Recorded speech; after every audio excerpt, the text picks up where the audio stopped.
Hello, in this video we're going to be talking about tunneling. We're going to be looking at the transmission probability for square potential. We have that equation here, so we're going to be able to calculate what is the transmission probability given certain parameters of that potential barrier.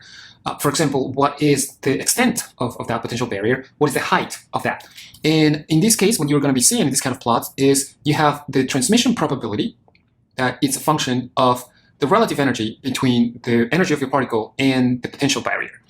So immediately what you can see from this is that whenever the particle has a smaller energy than the potential barrier, then epsilon is going to be smaller than 1. So this is represented here, the first section of this curve in black. And when the energy of the particle is larger than the potential barrier, then that's going to be represented for values larger than 1 for epsilon, and that is represented in the second section of your graph in red.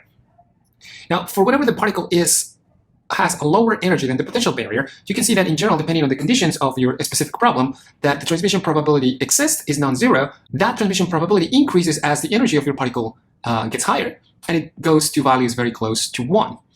So what is interesting here is that for values of the particle energy smaller than the potential, there's still some probability of transmission. You can see in here that even if it's about 5% probability of transmission, the fact is that the energy of the particle being smaller, in the classical example, you will see 0 probability of the particle crossing that potential barrier. But in quantum, even with that smaller energy, you still have some region where you will find a probability, even if relatively small, but a probability that the particle tunnels through that potential barrier. And that's what is very interesting about this phenomena. This tunneling has no analogous in the classical world. So let's actually bring this plot. You can actually have access to that plot, so you can play around with the different parameters. But in general, what this is plotting is the different width of your potential barrier through this value. It's going to be 8 times 10 to the minus 10 in meters. The potential of your particle. Oh, sorry, or not the particle, but the barrier.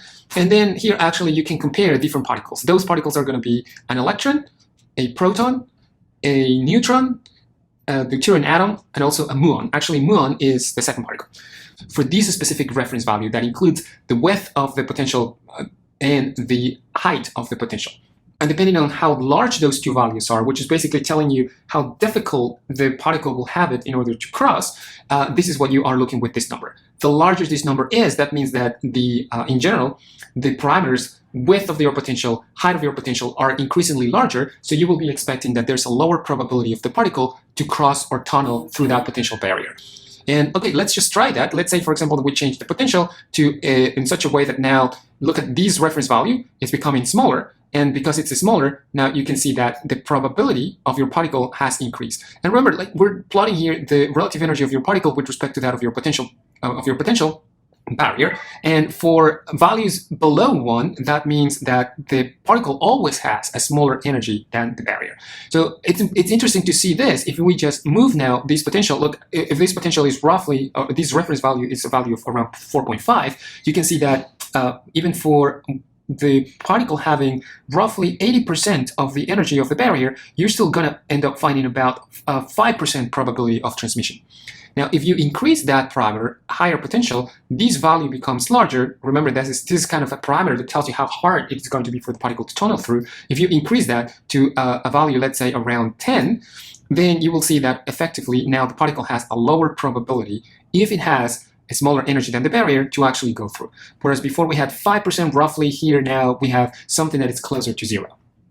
Now, on the other side of the plot, whenever you have that your particle has a larger value or a larger energy than the potential, you can see these oscillations on the probability. It doesn't immediately go to a probability of 1 crossing, but has these oscillations. And at the end, it's going to converge to a probability, 100% probability, which, by the way, this is also what you can see with this one. You can move around the length, and then you can play around with this value. Remember, if this value is smaller, it's relatively easier for the particle to cross. Effectively, that's what you're seeing. Now, for a value of 2, look, even for 80% of the particle energy with respect to the potential barrier, now the probability of transmission increased almost to 32%. Now, if you were to have for the same energy particle with respect to the barrier, now the probability of crossing is roughly 50-50.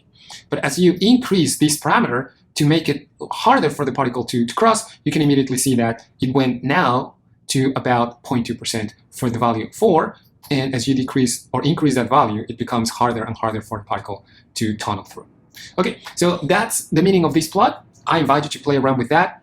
make sure that you also play around with the different particles. This particle is an electron, how easily the particle, an electron, has it in order for tunneling with respect, for example, with a proton or a muon, and then a proton. So you can actually see that for a proton, under these conditions where the electron can basically tunnel through easily, for the proton, the tunneling is minimal as long as the particle doesn't have or has lower energy than the potential barrier.